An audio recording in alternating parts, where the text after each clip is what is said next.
ഷാമ്പൂകൾ, സോപ്പുകൾ മുതലായവ വളരെ സമൃദ്ധമായിട്ട് ഡോഗ്സിന് ഉപയോഗിക്കാറുണ്ട്, ക്യാറ്റ്സിന് ഉപയോഗിക്കാറുണ്ട്. ഇതിൽ പലരും പല തെറ്റുകളും കാണിക്കാറുണ്ട്. ചിലർ ഹ്യൂമൻ സോപ്സ്, ഹ്യൂമൻ ഷാമ്പൂ ഒക്കെ ഡോഗിനും ക്യാറ്റിനും ഉപയോഗിക്കും, പ്രത്യേകിച്ച് ഡോഗ്സിന്. മുമ്പ് പറഞ്ഞു, ഡോഗ്സിൻ്റെയും ഹ്യൂമൻസിൻ്റെയും സ്കിന്ന് തമ്മിൽ ഏറ്റവും പ്രകടമായൊരു വ്യത്യാസം ഡോഗ്സിൻ്റെ സ്കിൻ സ്ലൈറ്റ്ലി ആൽക്കലൈനാണ്, അതുപോലെ ഹ്യൂമൻസിൻ്റെ സ്കിൻ സ്ലൈറ്റ്ലി ആസിഡിക്കാണ്. ഇത് തന്നെ മൂലകാരണം. This is the basic cause. ഈ വ്യത്യാസം ഉള്ളതുകൊണ്ട് തന്നെ ഹ്യൂമൻ സോപ്സും ഹ്യൂമൻ ഷാമ്പുവും ഡോഗിന് ഉപയോഗിക്കാൻ പാടില്ല.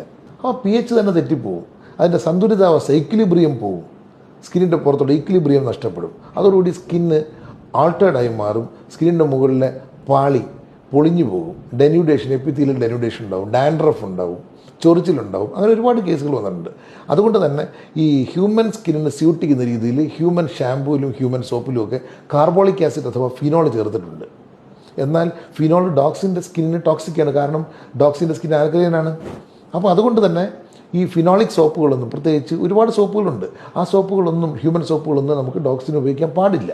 അതുപോലെ തന്നെ ഷാമ്പൂവിൻ്റെ അകത്തും ഹ്യൂമൻ്റെ ആസിഡിക് സ്കിന്നിന് സ്യൂട്ട് ചെയ്യുന്ന രീതിയിലുള്ള പല ഇൻഗ്രീഡിയൻസും ചേർത്തിട്ടുണ്ട്. അതുകൊണ്ട് തന്നെ അതൊന്നും ഡോഗ്സിന് ഉപയോഗിക്കാൻ പാടില്ല. ഇത് പലരും കമ്മിറ്റ് ചെയ്യുന്നൊരു മിസ്റ്റേക്കാണ്.